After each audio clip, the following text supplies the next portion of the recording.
I remember that morning when I checked my email before I went to the airport, I had an email from my mission president's wife because it had been my birthday. She was wishing me a happy birthday and saying she was so excited to see me in 2 weeks.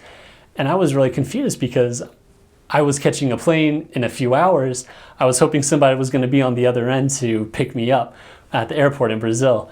And when I got to the mission office and they gave me my itinerary, I had this notice that the area presidency of Brazil had thought that maybe for missionaries who had been waiting for more than 2 months in another mission in the States should go back to the MTC in Sao Paulo for 2 weeks for more language training, just as another preparation before they got in the field with real investigators so they didn't feel overwhelmed.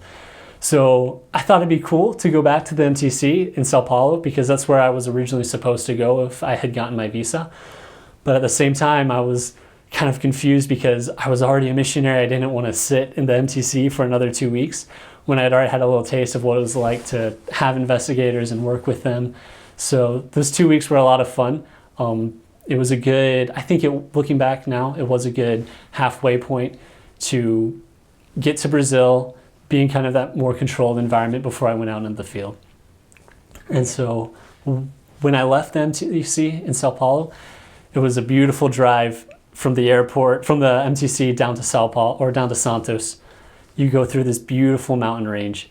It's one of the most beautiful views I've ever seen, especially just driving from a car. Santos is on the coast and it's separated from Sao Paulo by this mountain range that kind of closes it off against the ocean like a bowl. And so that kind of contributes to why it's always so hot and humid in Santos. But at the same time, it was just a beautiful drive that, so bummed that you couldn't see that more except when you were arriving into the mission and then leaving. But it was really beautiful.